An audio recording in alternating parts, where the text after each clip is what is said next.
Qur'an, Chapter 114, Surah Al-Nas, Mankind, by Sayyid Qutb, translation by Muhammad Al-Amrani. In the name of God, the most gracious, the most merciful. Say, I seek refuge in the sustainer of mankind, the master of mankind, the God of mankind, from the evil of the elusive whisperer, who whispers into the hearts of people, from among jinn and among people. In this surah, refuge is sought with the sustainer of mankind, the master of mankind, and the God of mankind. The protection sought is from the evil of the whisperer who withdraws, who whispers into the hearts of people, whether they be jinn or humans. Invoking the attributes of the sustainer, the master, and the God summons the aspects of God that repel evil generally, and the specific evil of the whisperer who withdraws. The sustainer is the caretaker, guide, protector, and guardian. The master is the sovereign, ruler, and controller. The God is the exalted, supreme, and dominant. These attributes provide protection against the hidden evil that infiltrates hearts, an evil that people cannot repel because it is concealed. God is the sustainer of everything, the master of everything, and the God of everything. However, specifying mankind here makes them feel a closer connection in their plea for refuge and protection. Out of his mercy, God directs his messenger and his followers to seek refuge with him, invoking these attributes from the hidden evil they cannot repel without the aid of the sustainer, the master, and the God. This evil comes upon them unnoticed and strikes from unexpected places. The whispering refers to a hidden sound, and the whisperer is one who habitually hides and retreats. The verse first describes the trait of the whisperer who withdraws, then specifies his action, whispering into the hearts of people, and finally defines his nature, whether from jinn or mankind. This order heightens the sense of vigilance and alertness to recognize the reality of the whisperer who withdraws, preparing one to fend off or monitor his actions.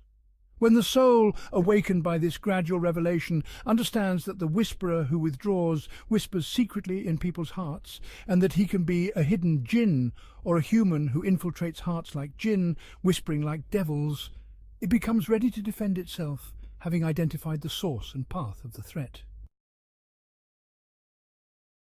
We do not know how the whispering of the jinn occurs, but we see its effects in the reality of the soul and life. We know that the battle between Adam and Iblis is ancient, and that Satan declared it a war stemming from his inherent evil, arrogance, envy, and hatred towards humans. He obtained permission from God for this war for a wisdom God sees. However, God did not leave humans defenseless. He gave them faith as armor, remembrance as a provision, and seeking refuge as a weapon. If a person neglects these, they have only themselves to blame. Ibn Abbas narrated that the Prophet said, Satan is perched upon the heart of the son of Adam. If he remembers God, Satan withdraws. If he forgets, Satan whispers. As for people, we know much about their whispering, which can be more severe than that of the devils. A bad companion subtly instills evil into his friend's heart and mind, unguarded because he is trusted. The entourage of evil whispers to every ruler until they become a tyrant, corrupting the earth and destroying crops and offspring. The slanderer embellishes speech until it appears as the undeniable truth. The seller of desires sneaks in through the gateways of instinct with temptations that can only be repelled by the heart's vigilance and God's aid. There are dozens of whisperers who withdraw, setting traps and hiding them, entering through the hidden doors of hearts they know or sense. They are worse than the jinn and more covert in their approach. Humans are powerless against hidden whispering. Therefore God guides them to their armor, provision and weapon in this dreadful battle. There is a meaningful note in describing the whisperer as the one who withdraws. This attribute indicates his hiding and retreating until he finds an opportunity to sneak in and whisper. But it also suggests his weakness against those who are alert to his deceit and protect the entrances of their hearts. Whether jinn or human, if confronted he retreats, returning from where he came, hiding and withdrawing, As the prophet illustrated, if he remembers God, Satan withdraws. If he forgets, Satan whispers. This note strengthens the heart against the whisperer. He withdraws weak before the believer's preparedness in battle. Yet the battle is long and never-ending. He's always lurking, waiting for a lapse in vigilance. One moment of alertness is not enough. The war continues until the day of judgment, as depicted in various places in the Qur'an, including this vivid image in Surah Al-Isra, and mentioned when we said to the angels, "Prostrate to Adam," and they prostrated, except for Iblis. He said, "Should I prostrate to one you created from clay?" Iblis said, "Do you see this one whom you have honored above me? If you delay me until the day of resurrection, I will surely destroy his descendants, except for a few." God said, "Go, for whoever of them follows you, indeed hell will be the recompense of you, an ample recompense. And incite to senselessness whoever you can among them with your voice, and assault them with your horses and foot soldiers, and become a partner in their wealth and their children, and promise them. But Satan does not promise them except delusion. Indeed, over my believing servants there is for you no authority, and sufficient is your sustainer as disposer of affairs."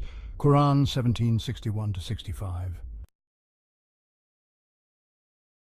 This depiction of the nature of the battle and the motives of evil, whether through Satan directly or through his human agents, serves to make one feel that they are not helpless in this struggle.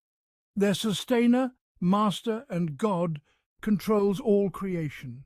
If he has permitted Iblis to wage war, he still holds him in check.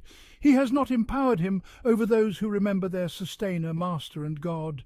Those who do are safe from the hidden evil. Thus, goodness relies on the only true power and reality, the sustainer, the master, the God. Evil depends on the whisperer who withdraws, who is weak in confrontation, retreats upon encounter, and is defeated by seeking refuge in God. This is the most complete understanding of the true nature of good and evil, providing the best defense for the heart against defeat, filling it with strength, confidence, and tranquility.